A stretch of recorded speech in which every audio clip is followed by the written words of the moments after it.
The burning sword के episode 33 के साथ हासिल हो। तो लास्ट एपिसोड के एंड पे हमने देखा था सुपरवाइजर जो होते हैं हमारे किन्नन से कहते हैं कि तुमने वहां पर चीटिंग की, तुमने एक ड्रग का यूज किया, एक अननोन ड्रग जिसको यूज करते हुए तुमने सभी के सभी डीमन बीस्ट को वहां पर अपने पास बुला लिया था, की वजह से तुम्हारी चीटिंग साबित होती है और इसी वजह से तुम्हें यहाँ पर स्कूल से बैन किया जाता है। तो मिस हान वुको यहाँ पर इस बात को इतनी आसानी से मानने के लिए तैयार नहीं होती। वो आगे बढ़ती है और सुपरवाइजर से कहते हैं कि सुपरवाइजर तुमने यहाँ पर किन्नन के ऊपर इल्जाम लगाया और साथ ही उसे यहाँ पर से बैन कर दिया, उसे सजा सुना दी। तो क्या तुम यहाँ पर मुझे सबूत दे सकते हो? क्या तुम्हारे पास इस बात का सबूत है कि यानी हमारे किन्नन ने यहाँ पर ये काम किया है? यहाँ पर सिर्फ और सिर्फ तुम्हारी बात के मैं भरोसा तो नहीं कर सकती। क्या तुम यहाँ पर मुझे कन्विंस कर सकते हो कि मेरे डिसाइपल ने सब कुछ किया? और बाकी के सभी डिसाइपल्स वहाँ पर शोर मचा रहे होते हैं और कहते हैं किन्नन ऐसा नहीं कर सकता, किन्नन एक बहुत अच्छा डिसाइपल है, हम लोग इसे जानते हैं। किन्नन हमारे लिए रोल मॉडल की तरह है क्योंकि वो काफी तेजी के साथ कल्टिवेट कर रहा है, काफी तेजी के साथ अपनी कल्टिवेशन को बढ़ा रहा है, जिसकी वजह से हम सभी लोग उसे बहुत ज्यादा पसंद करते हैं और सभी लोग उसे डिमांड कर रहे होते हैं कि हमें यहाँ पर सबूत चाहिए। तो सुपरवाइजर कहता है कि अच्छा तो तुम्हें यहाँ पर सबूत चाहिए। फिर साथ ही वो कहता है कि मुझे यहाँ पर जज ने बताया था, जज ने पर्सनली मुझे ये बात बताई थी कि इसने यहाँ पर चीटिंग ट्रिक्स को यूज किया है। अगर यहाँ पर तुम्हें इस बात से कोई ऑब्जेक्शन है तो फिर तुम जाकर उनसे पूछ सकते हो, तुम इनर सेक्टर में जाओ, जाकर उन डिसाइपल से पूछ सकते हो क्योंकि वो जो जज थे यानी जो एग्जामिनर थे वो इनर सेक्टर के डिसाइपल थे। अगर जाओ जाकर एल्डर से बात कर लो। सुनने के बाद सभी डिसाइपल्स वहीं पर खामोश हो जाते हैं। उनमें से कोई भी वहां पर इनर सेक्टर में नहीं जाना चाहता क्योंकि इनर सेक्टर जो है वो आउटर डिसाइपल से बहुत ज्यादा फियर्स है। तो मिस हान वुको से कहती है तो क्या तुम मुझे यहाँ पर उस जज का नाम बता सकते हो? प्लीज मुझे यहाँ पर उसका नाम बताओ और मैं जाकर इनर सेक्टर में एल्डर से बात करती हूँ, जाकर उससे जाकर एविडेंस मांगती हूँ, मैं उससे जाकर डायरेक्टली बात करूंगी और उससे पूछूंगी क्या ये वाकई में सच है। सुपरवाइजर उसकी बात सुनने के बाद आगे से खामोश होते हैं और उसे ठीक से जवाब नहीं दे पा रहे होते क्योंकि यहाँ पर उनके पास जवाब होता ही नहीं है। तो इसी के साथ ही लूसी वहां पर बीच में आ जाता है। तो लूसी उसके सामने आकर खड़ा हो जाता है और कहता है कि हाँ जी मुझे लगता है कि तुम्हें यहाँ पर ये सब कुछ नहीं करना चाहिए। तुम्हें अच्छी तरह से पता है कि हम लोग यहाँ पर आउटर डिसाइपल्स और आउटर डिसाइपल्स इनर डिसाइपल्स को डिस्टर्ब नहीं कर सकते, ना ही जाकर एल्डर से डायरेक्टली बात कर सकते हैं। अगर यहाँ पर तुम्हें उन लोगों के किए के ऊपर शक है तो इसका मतलब यह है कि तुम्हें इनर सेक्टर के डिसाइपल्स के ऊपर शक है। इनर सेक्टर के डिसाइपल्स के ऊपर शक होने का मतलब यह है कि तुम्हें इनर सेक्टर के एल्डर्स के ऊपर शक है। और क्या तुम वाकई में यहाँ पर ये बात करना चाहती हो?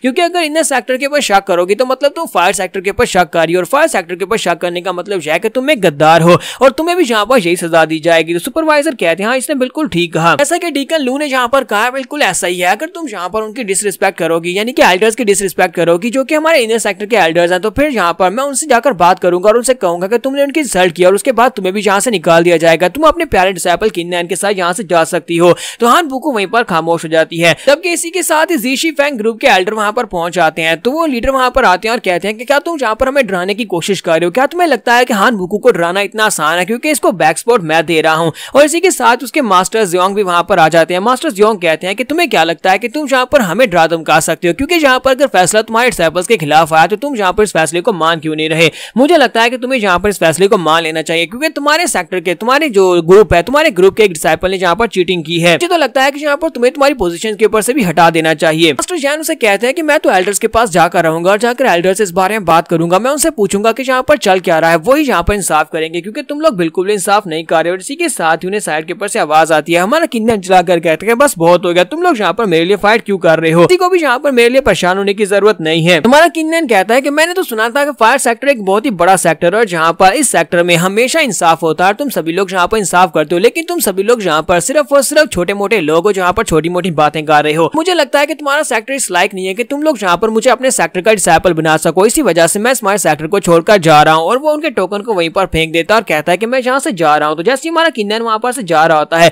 तो मिस हान वुको से कहती है क्या तुम वाकई में जा रहे हो? तो वो कहता है हाँ मैं यहाँ से जा रहा हूँ। बड़ी अफसोस की बात है कि मैं यहाँ पर पहले रैंक के ऊपर था और जितने भी इनाम थे वो सारे मुझे मिलने चाहिए थे, लेकिन अफसोस क्या मुझे ये सारी चीजें छोड़कर जाना होगा। मैंगजून कहती है कि ये तो बहुत ही बुरा हुआ, किन्नन तो वाकई में यहाँ से जा रहा है, हमें यहाँ पर कुछ ना कुछ तो करना चाहिए। वो ज़ाओ भाई से कहती है कि ज़ाओ भाई तुम ही यहाँ पर कुछ करो। तो वो कहती है नहीं मैं कुछ नहीं कर सकती। जबकि लूसी वहां पर सोच रहा होता है कि ये यहाँ पर सेक्टर को छोड़कर तो जा रहा है लेकिन ये सेक्टर को छोड़कर कहाँ तक जा पाएगा, क्योंकि मैं नहीं चाहता कि ये सेक्टर को छोड़कर ज्यादा दूर जाए क्योंकि यहाँ से निकलने के साथ ही मैं इसे मरवा डालूंगा। वो अपने साथियों से कहता है कि रेडी हो जाओ, मैं चाहता हूँ कि जैसे ही यहाँ से बाहर निकले अपने लोगों को रेडी करो और जाकर इसे मार डालना। यहाँ पर अपने दोनों दोस्तों ली कॉन्ग टियान और साथ में हुफी उन दोनों की मौत का बदला लेना होगा क्योंकि किन्नन ने उन दोनों को मार दिया तो फिर तुम्हें जहाँ पर उनका बदला लेना है। और यहीं पर ऊपर एल्डर को दिखाते हैं जो कि इनर सेक्टर के एल्डर होते हैं और उनके साथ प्रिंसेस निंग होती है। तो वो दोनों ऊपर से देख रहे होते हैं। तो प्रिंसेस निंग कहती है कि ये क्या, इन्होंने तो यहाँ पर से किन्नन को बाहर निकाल दिया। वो वहीं पर अपने मास्टर के सामने घुटने टेक कर बैठ जाती है और कहती है मास्टर प्लीज मेरी बात सुने, किन्नन एक बहुत ही अच्छा लड़का है, आपको किन्नन के बारे में बहुत कुछ बताया, मैं यहाँ पर आपको बता रही हूँ कि वो ऐसा कुछ भी नहीं कर सकता, उसने कोई भी चीटिंग वगैरह नहीं की होगी, प्लीज आप जाएं जाकर उसको बचा लें। और आपने सुना ना कि वो लोग क्या बात कर रहे थे, जैसे हमारा किन्नन बाहर निकलेगा वो लोग उसे मरवा डालेंगे, तो आपको उसे बचाना होगा। तो उसके मास्टर से कहता है कि मैं इनर गेट का एक एल्डर हूँ, क्या तुम्हें लगता है कि मैं अचानक जाकर आउटर डिसाइपल्स के सामने अपीयर हो सकता हूँ? हम एल्डर्स जो हैं, इनर सेक्टर के और आउटर सेक्टर के एल्डर्स हमेशा एक दूसरे से अलग रहते हैं। तो प्रिंसेस निंग उसे कहती है मास्टर तो फिर ठीक है, अगर आप जहाँ पर उसकी मदद करने का वादा नहीं करते तो फिर मैं भी यहाँ से नहीं उठूंगी, मैं यहीं पर बैठी रहूंगी, आपके कदमों में बैठी रहूंगी और कभी नहीं उठूंगी। तो उसके मास्टर से कहते हैं कि बेटा मुझे पता है कि तुम उस लड़के को पसंद करती हो, बचपन का प्यार होता ही बहुत ज्यादा अनोखा है, लेकिन क्या तुम वाकई में जहाँ पर उस लड़के के लिए मेरे सामने घुटने टेक कर भीख मांग रही हो? वो अंदर से सोच रहे होते हैं कि मैं यहाँ पर इसकी मदद करना चाहता हूँ, लेकिन मुझे पहले से एक वादा चाहिए, मैं वो वादा इसे ले लूँ, उसके बाद इसकी मदद जरूर करूंगा। तो निंग कहती है कि मास्टर मुझे लगता है कि आप मुझसे कुछ रिक्वेस्ट करना चाहते हैं, प्लीज बताएं कि आपको मुझसे क्या चाहिए। तो उसके मास्टर से कहते हैं कि मुझसे वादा करो कि तुम कल्टीवेट करोगी, तुम्हारे पास एक स्पेशल फिजिक है जिसकी वजह से तुम्हारी कल्टीवेशन तेजी से बढ़ सकती है, लेकिन आज तक तुमने कभी कल्टीवेट किया ही नहीं, तुमने दिल लगाकर कल्टीवेशन नहीं की। तो वो कहती है ठीक है मास्टर, मैं आपकी बात सुनूंगी, मैं आपसे वादा करती हूँ। तो मास्टर कहते हैं तो फिर ठीक है, मैं वहां पर नीचे जा रहा हूँ उस लड़की को बचाने के लिए।